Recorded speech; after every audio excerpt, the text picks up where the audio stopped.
thanks everyone for coming. It's rare that we have an international guest speaker. But we're thrilled to host this conversation here today. And you can see we're filming it. And partly what we're going to do is, you know, we head in lots of different directions in Omnicor. One of the things we want to go into is e-learning. And we want to have something on our website that people, if you go Google SST, there's not a hell of a lot that you find. And we want to have something on the website that people can read and download, have the video, and have an edited version of the video. So when we were thinking of doing this, there's no better person in the world who would want to do this than James. James is absolutely a world authority on stratified systems theory, and one of the reasons why stratified systems theory is so popular in South Africa and not anywhere else in the world is because James is from South Africa. This is true. Omnicor, believe me, had a big hand in making SST popular. We certainly championed the CPP. We've done thousands of them over our lifetime.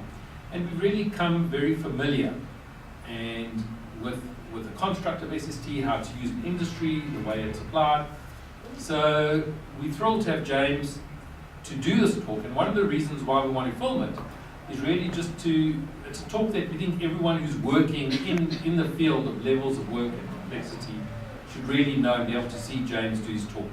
So I don't think you'll be disappointed. I think it's going to be one of those talks that's probably going to change your life. You'll leave here a different person than you were when you walked in here. You'll know something different about the world, your marriages will be different, everything in your life will be different as a result of this talk. You were better kisses. So we really are thrilled to have James do this talk. It is something that I think will really help us in our conceptualization and with our clients and everything. So thanks, James. Over to you. Okay, thanks everyone. So I want to start off with something I learned today. I've got a coaching client who's submitting a paper to the actuarial conference this year. And I was reading through it. He's coming at 6 o'clock and it's only 65 pages long. And I'm on page 40. So I'll give you this fact and I want you to think through what it means. The most fertile country, and I'm not talking plants and soil, I'm talking women. I'm talking women and babies. The most fertile country in the entire world is the African country of Niger. So how many children does each Nigerian woman produce in a lifetime? An average. What's the average number of children you can ascribe to every woman from Niger, from age, whatever age women start being defined as women, through to when women start being defined as corpses? What's the average number of children? Give you a number. Well, we know it's going to be high, so it's going to be high. 10. Okay, just very much. 7.1. 7.1. The average across the whole of Niger, every woman has 7.1 children right now. That's astonishing, right? It makes you lot look like non-starters. I mean, from 7, there are many with 10. There are many with 10. There are some with 15, because there must be 1 or 2 with 9. Yeah. So what does that mean? So if you're a policymaker, or if you're an NGO working in Niger, what does that mean to you? Help me.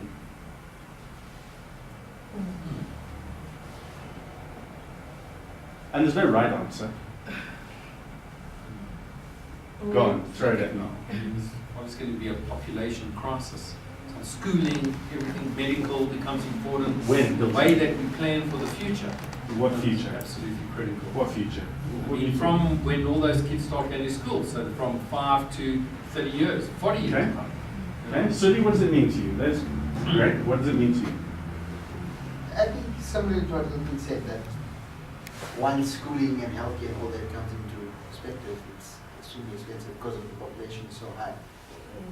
And can they serve that many people? So immediately, because I've told you it's Niger, and I told you it's the most fertile country in the world, immediately your minds are drawn into long-term policy making, policy planning. Immediately you're drawn into what's it going to look like in 5 years' time when kids are supposed to start school, in 15 years' time when they're supposed to be reaching high school? What's it going to look like in 30 years' time when these kids are supposed to be economically driving the country forward? Because I told you it's Niger, and because I told you where it stands in international rankings, our minds are drawn there automatically. People in Niger are presumably trying to solve this problem in a whole lot of other ways. And I think what I want to talk to you about today is, I would say it's singly the most important understanding that I've developed and that we've developed in the origins of this business. Because very few people get it. Very few people have the capacity to approach a problem like the one in Niger and to say, what's it going to look like in 15 years' time? Not only that, but what can we start doing today that we're going to make a significant impact in years to come. People don't get it. You can see they don't get it. What's the average government contract here? If you're the mayor of Johannesburg, how long is your contract? 3 years. 3 years. You're supposed to make all of the profound difference and set Johannesburg on track to being this amazing city in the world, in Africa, and you've got 3 years to do it. How long's the president in power? 5 years. 5 years. And in this case, 10 years. 10 years. Jacob Zuma has got to take the country inherited from Kgalema Motlanthe, and he's got to make it solid for the next 100 years. He's got 10 years to do it. What I'm going to talk to you about today is how every single job, the jobs you do, the jobs everyone around us does, every single job must be understood through the complexity that I'm starting to describe. Because if you get it wrong, your jobs start looking like balls of string. Raveled, chaotic, untangle-free balls of string. And that just by bringing the knowledge that you'll have, and the knowledge that you already have, to a situation, you'll be able to start untying what most people find bewilderingly confusing. You know, when you start studying psychology, and when you start studying business psychology, you get wrapped up in cognition, you get wrapped up in personality, you get wrapped up in attribution theory, which says that it's the environment more than the person that makes the difference. But it's very few people, managers or professionals like us, it's very few people who have this insight. So by the time we finished, I want you to have this insight and to have a real malleable understanding of how I can apply it, and some of the tools and some of the questions to ask. I want to start off by telling you two stories. One's about Adrian, so I'll start with Adrian. So I was coaching Adrian probably 6 years ago now, 7 years ago. He was he'd just been appointed after having a successful career as a financial chief financial officer. He'd had a successful career as a chief financial officer in one type of business, and now he was put in charge of a research organization, and we'd been coaching for a while as I was helping him get to grips with the challenges. And he was sitting in my office in the room with me, and he was in tears, sobbing his eyes out. And he's not a crybaby, he was a man of an age, and honestly he was uncontrollable for about 20 minutes. So after 20 minutes, he settled down a little, and I said, "What's wrong?" He said to me, "James, I hate this job. I hate it." He said, "I used to be in control. I used to feel like I knew what I was doing. And since I got into this job, I know nothing. Yesterday, I was sitting with 200 professors who are leaders of research groups in this organization. And I was talking to them that the American funders are wanting more control over the finances. So I was telling them about a new policy, a new process we're going to put in place to make it work. And I told them of the new structure and the new procedure. And I had 200 people, and it was like a rebellion. And they were actually talking to me from the floor, and they were saying, "Adrian, you know nothing. You don't know how this business works. Until you've done the time, until you know our profession, which is not accounting, until you know our profession, don't even start to tell us what's going on. Get out of here. And he said, I was laughed off the stage. If they had rotten tomatoes, I would have been red by the end of the session. He said, I just want out of it. I want to resign. That will happen to you. That experience will happen to you at some point. That experience will happen to the people you work with. When you're managers, that experience will happen in the organizations that you lead. This experience happens all of the time. It wasn't Adrian that was wrong. It was that Adrian had not been told what the job was really about. And it was that Adrian was working at a level of complexity, cognitive complexity, which was inappropriate for the job he now had to do. And for many people, that would be the end of his career, because he would not have been able to lift himself up to play this new game. And I'll show you later that 85% of the people we meet will probably not be able to lift themselves up to go to more senior levels of leadership, just because that's not the way their brains work.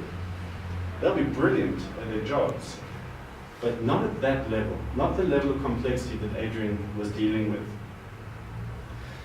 Adrian took a long time in coaching and with real personal commitment to rethinking the way he looked at his role. And he did some very important, fundamental structural things differently. And the big one, he realized he could never again in his whole career be in control of anything. What he had to start developing very rapidly was the ability to start influencing. Now, if you change the question from how do I get control to how do I start to influence, immediately you come up with a whole new bunch of solutions, which is what he did, which is why today he's the most successful CEO attached to this entire research body. And he's making millions in profit, and he's being lauded, and he's doing extremely well. Second one is a surgeon who I was coaching some years ago. I'm still coaching, right? But it started years ago. She came to me and said, James, I'm earning 200,000 Rand a month. It's not shabby. I said to her, it's not shabby. So that probably equates to, what, 15,000 euros a month in a world where most people possibly earn, most professionals possibly earn 2,500 or 3,000 euros a month, possibly. So 15 is not bad. I said, so I'm glad you came, I'm glad there's no problem. She said, but I'm miserable. I'm getting tired of being an overworked surgeon. I've got a little daughter who's 6 years old who I never see. I want to earn more money. I want to spend a lot more time with my daughter, and I want to have a lot more fun in my life. So we worked using simply the principles I'm talking about this afternoon. We worked on those challenges, and 2 years later, she was earning 500,000 Rand a month. She owned part of a hospital. She owned 3 practices, and she was working 3 days a week. And it's simply because of a redefinition of what is my career about. It's a redefinition of where am I adding value and what is my real job about. That's all within this realm of complexity. It's not personality, it's not cognition, it's not skills, it's something different. This is the key into there. This is the key into being able to answer that question.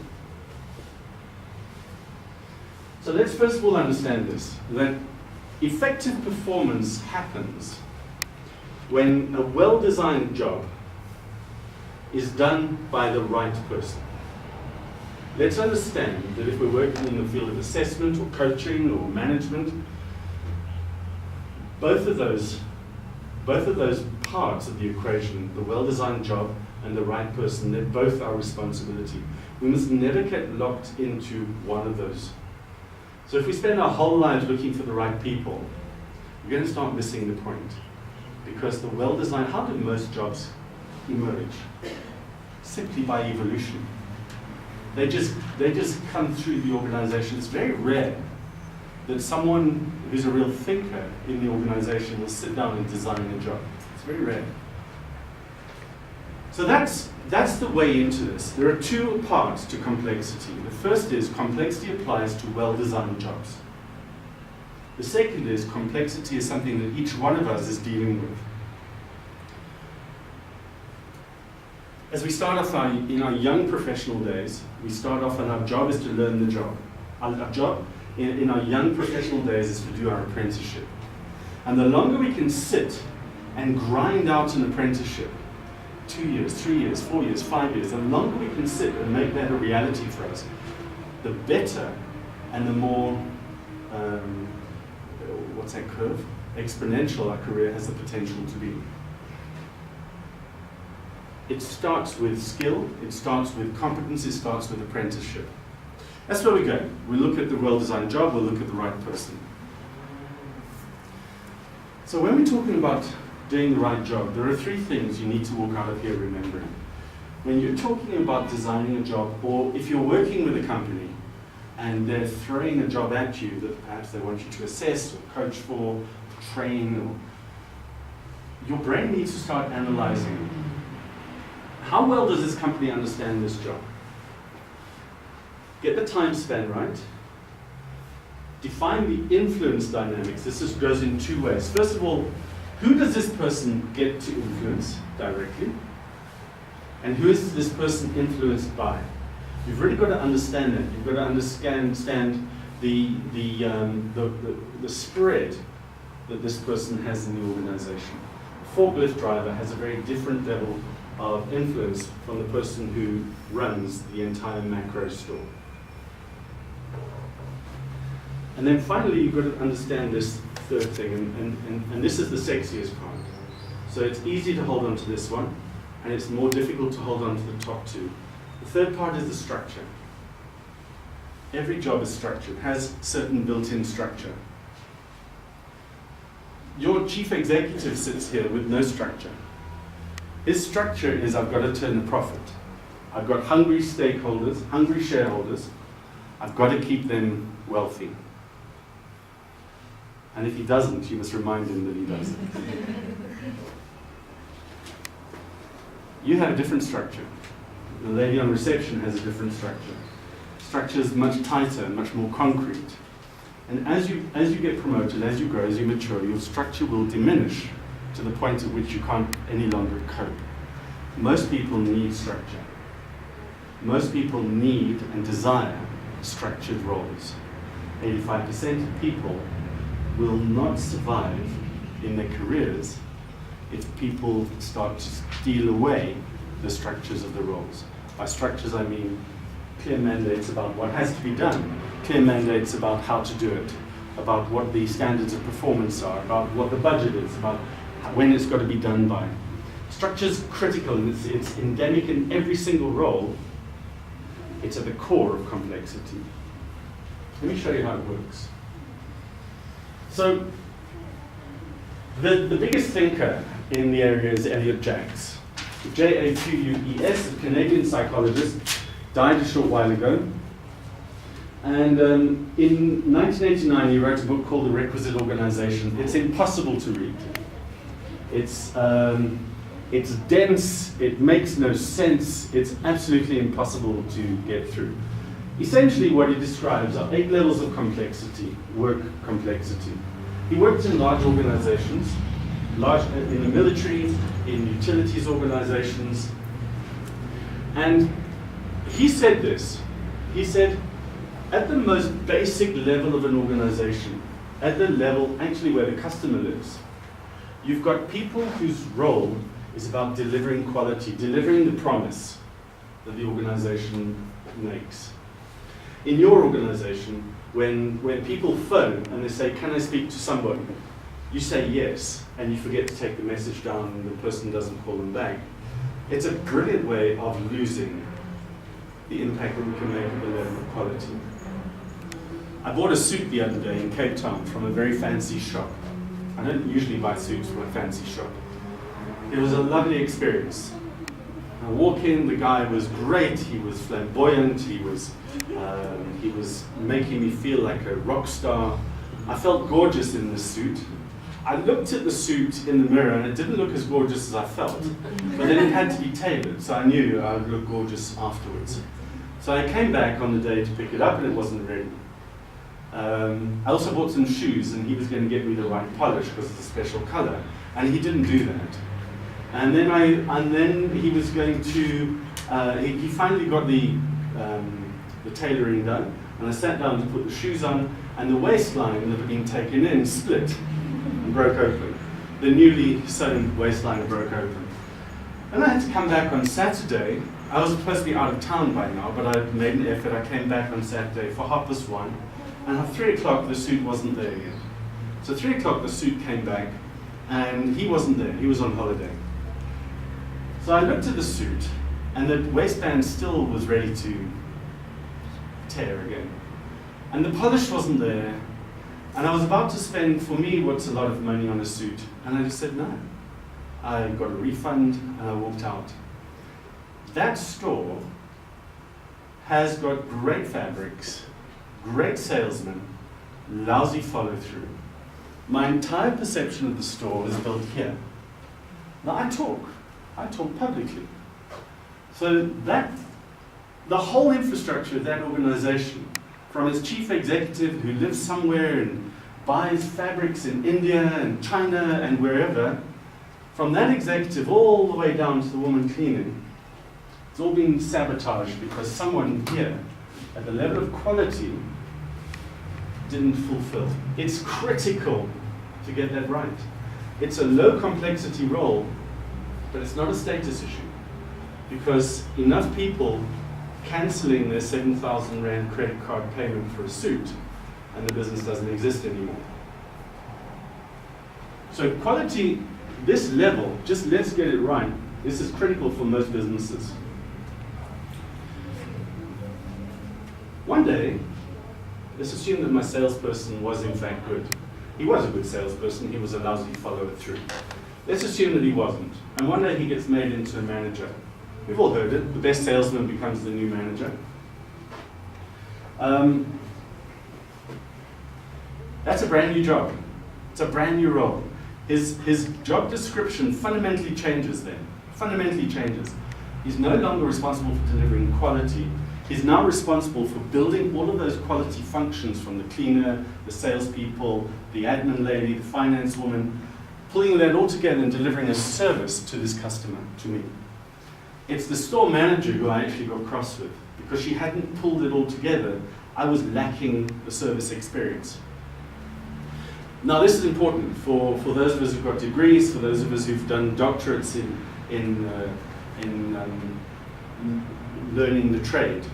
Greengrocers who've got doctorates because they've been learning about carrots and potatoes and water content for the last 12 years. These people are operating at this level. Because at this level what happens is we're given a body of knowledge.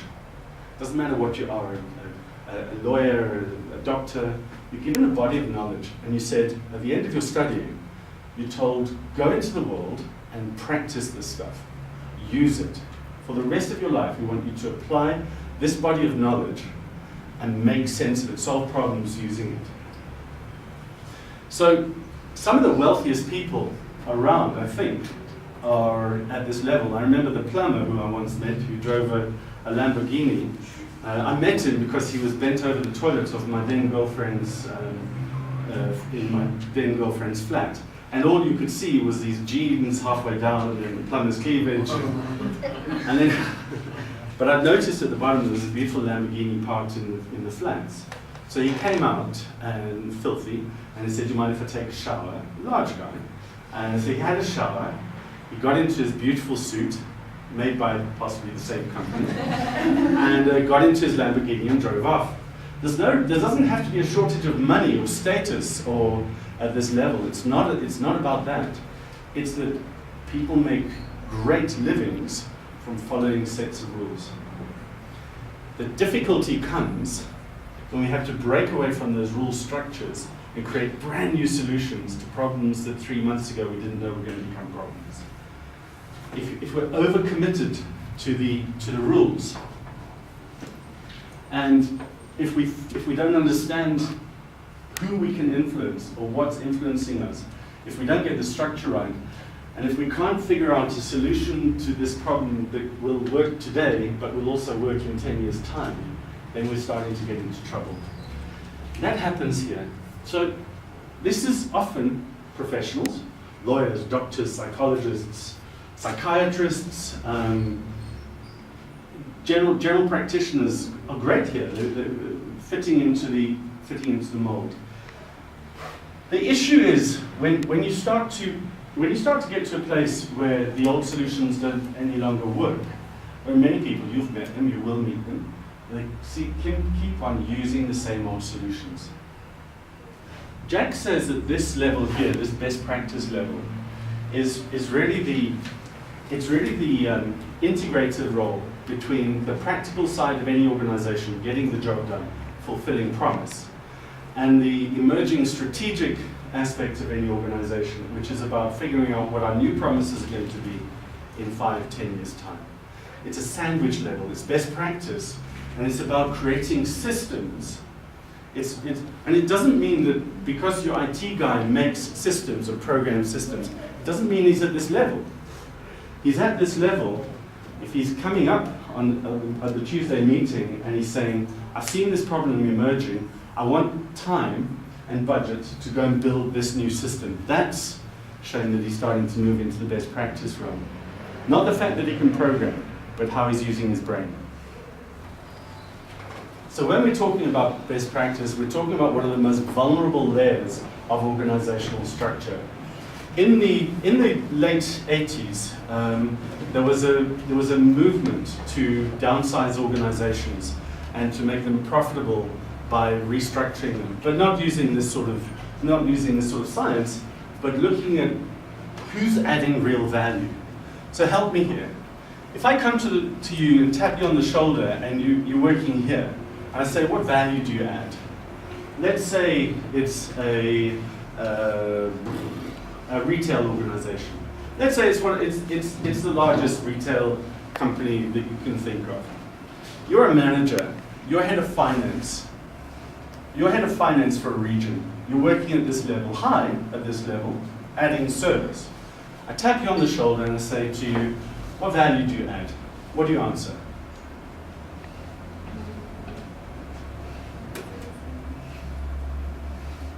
Anybody? Using my knowledge. Yeah, no, go on, yes? Using my current knowledge to make sure things get done. For the customer. For the customer. Yes. Exactly right. I've got recons I've got to have ready, because if I don't have the recons ready, the customer, who's my finance director, won't have his report on time. Perfect service level. And as the consultant thinking of restructuring, I'm going to say, oh, I can't get rid of you because you know what you're doing and you're adding value. I come to the store managers of the large stores, or to the general managers of the whole organization. I say, what value are you adding? And they say, well, we've got increasing competition from English retailers and from on products and on margins. And if I don't do the thinking, we're not going to have a strategy to take us into the future. And as the consultant, I say, wow, you can't get rid of him because he knows where the future lies. So we'll keep him. And then I come to this person here who's often a regional manager. It's sort of a regional manager level. And I say, what value do you add? And this regional manager says, well, I keep the financial managers on track. I tell them what the strategy is. Okay? And what do you do? What do you physically do? Do you do recons? No. Don't do recons. Do you help customers? No, don't help customers. Do you pack shelves? No. Do you do strategy? No. What are you? I'm sort of like an in-between person. I make stuff happen. I build systems. Oh, so you program? No. It's a very vulnerable level. It's very vulnerable because it's very hard to be at this level and show what value you add. But the best practice level is a level at which systems, long-term strategic systems, get germinated. They start to happen. They can start to make sense from this place. And then we move up and we move to organizational vision. And now here we're talking very short time frames at the level of quality. 3 hours, 3 months maximum. Here we're talking 1 year, which is the 1 year business cycle. Here we're talking probably 2 years, 2 to 3 years here. And here we start talking the things you do today will come to fruition in 4 or 5 years' time.